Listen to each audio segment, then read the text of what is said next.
Welcome to the Way We Work podcast. I pray that these conversations have been a blessing to you as much as they've been a blessing to me and my community.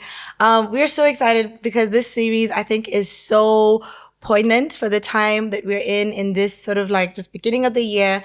And so we're in with another conversation on a time to be bold. What does it look like to be afraid, but to do it anyway? And I have an amazing guest. She's going to introduce herself to us, but I always say of Monari that she is in a live recording at least once every month. Once every month, I will open my YouTube and Monari is part of a live recording. And so to the most famous person I know, welcome to the podcast. Shocking, guys. My name is Mary Monari and I love Jesus. I am a singer-songwriter. I currently work in ministry, full-time ministry. I love serving Jesus. I love teams. I love people. And just to dispel what Praise is saying, I'm not always in a live recording, but I've been in several and I love it. And I give God thanks for the privilege and opportunity to serve him in this way through music. It's always a pleasure and a joy. No, you're such a voice. I really Thank believe you. it. But I feel like there's a year I was right on the once a month. I feel like I can go back to that year and I will find a YouTube video that dropped once a month for that year. Before we get started on our conversation about courage and dealing with fear and what it means to be bold and how you've embodied that. What would your past self be so surprised that you have tried? Like when you look back, what's something that you're like, whoa, my past self could never? That I'm on stage. Every other day, right? Yeah. Really, truly. I am timid and scared and all the butterflies. Yeah. So younger me would be shocked that I can stand in front of people. I could never do that when I was younger. Never. Because knowing you today and seeing what you've been able to sort of just like contribute in so many different spaces, support local artists, I would never have imagined that there was a season in your life where you thought, me on the stage? No, not I. So when you think about boldness, what comes to mind for you? What does that word mean to you? I think boldness means a willingness to let go of what I can't do and just invite what God can do through me. That's what boldness has meant over the years as I get to serve him, as I get to worship and lead others in worship. I have truly found that being bold has got very little to do with what I'm able to do on my own, but what God is able to do through me. That's big.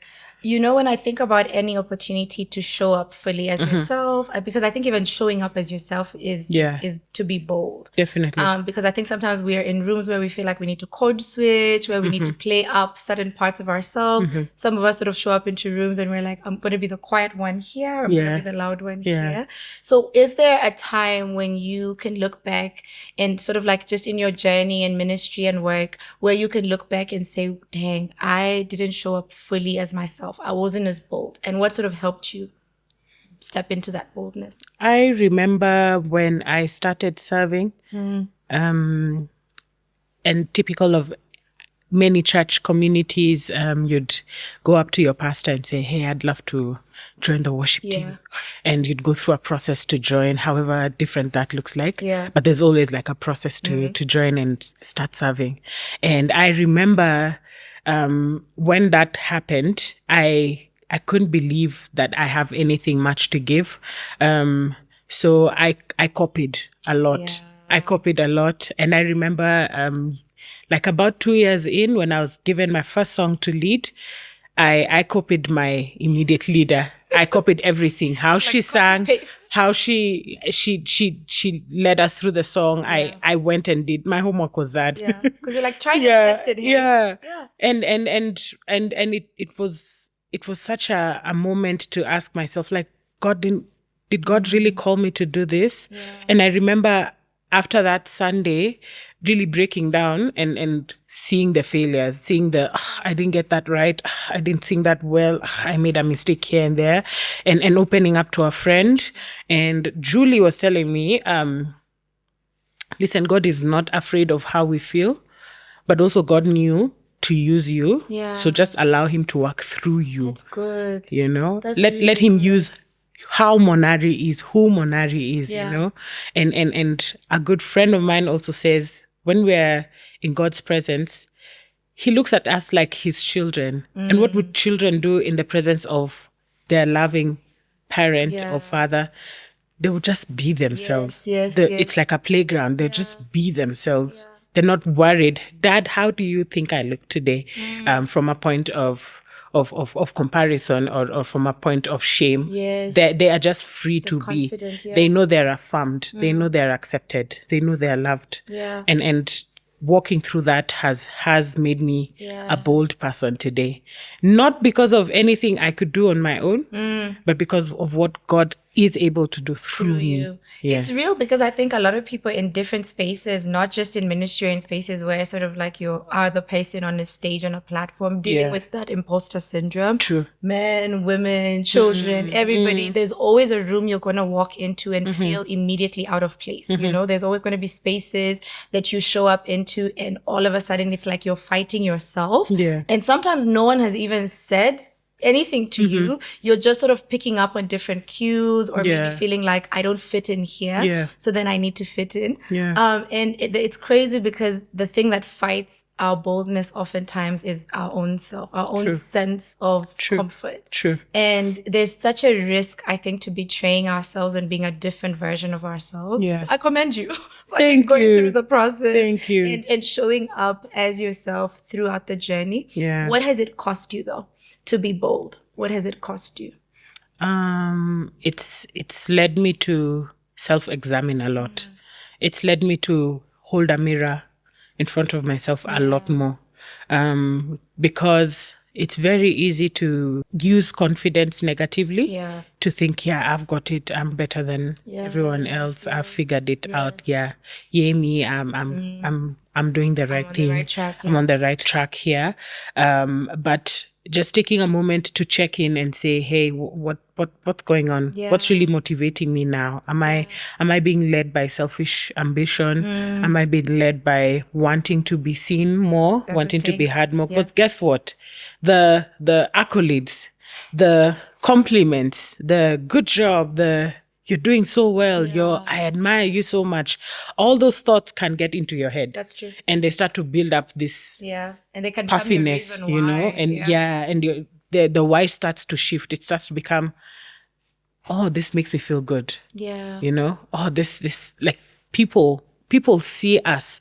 You are literally on a raised platform. People see us, and yet Christ asks us to serve more, to become less more. Yes.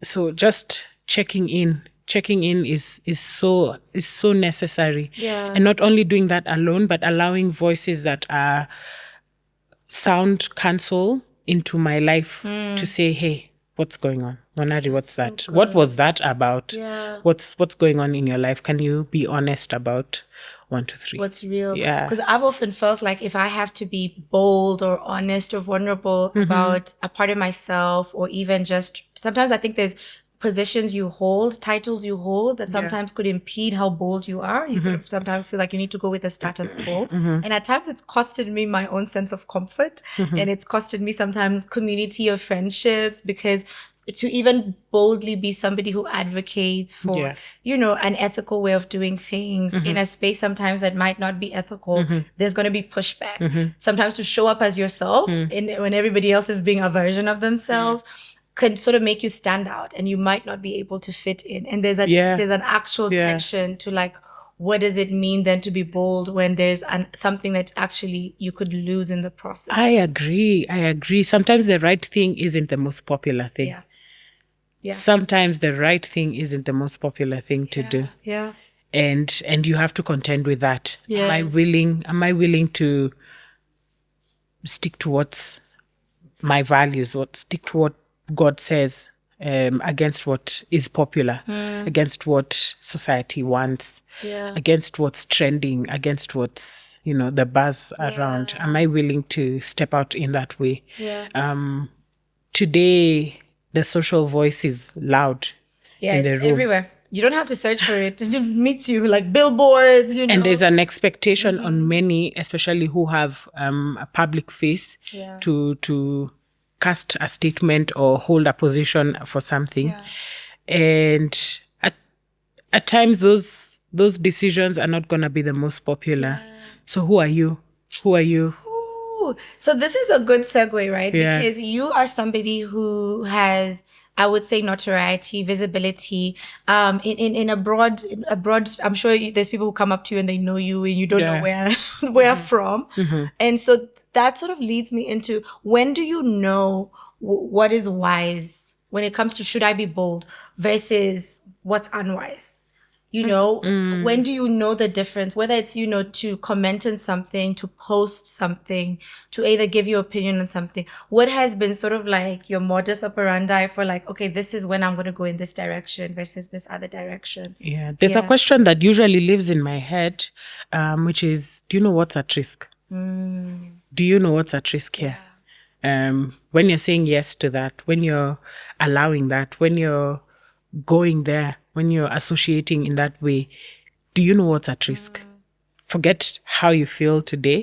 Forget the benefit to you, but do you know what's at risk for what you've been asked to lead, what you've been asked to work on, what you've been asked to be responsible for? Do you know what's at risk? Hey, I lead our worship team. Yes.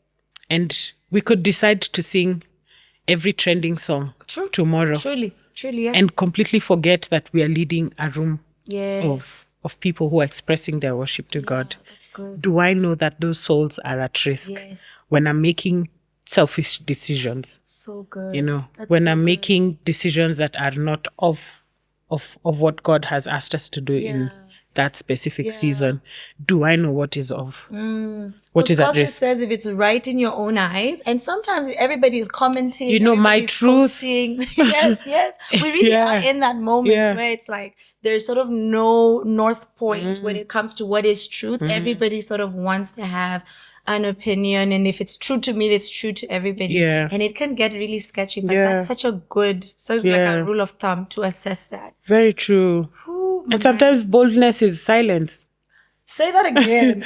Say that again. Boldness is silence. Yeah, just the wisdom to be quiet. Yeah. Because we can run our mouths and... That's true. Thinking we know, but we're not adding to the discourse. We're actually taking away from it. Very true. When you have sort of shown up in spaces boldly and it's not sort of gone the way you thought it would go, what has kept you going? Because I'm imagining that somebody's listening to this who maybe has felt like they need to step up more and just be bold about whether it's their faith or how they sort of work. Maybe they've joined a work culture that's so, you know, toxic or it's not really like, you know, flourishing or empowering to people, and they want to make adjustments. But every time you sort of like are working towards it, you're falling flat on your face. In those moments, what's kept you going? What's kept you showing up?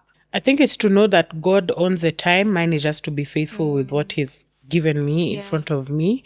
You will make mistakes. Yes. Pardon yourself. You will make mistakes. Own up. Move forward. Seek wise counsel.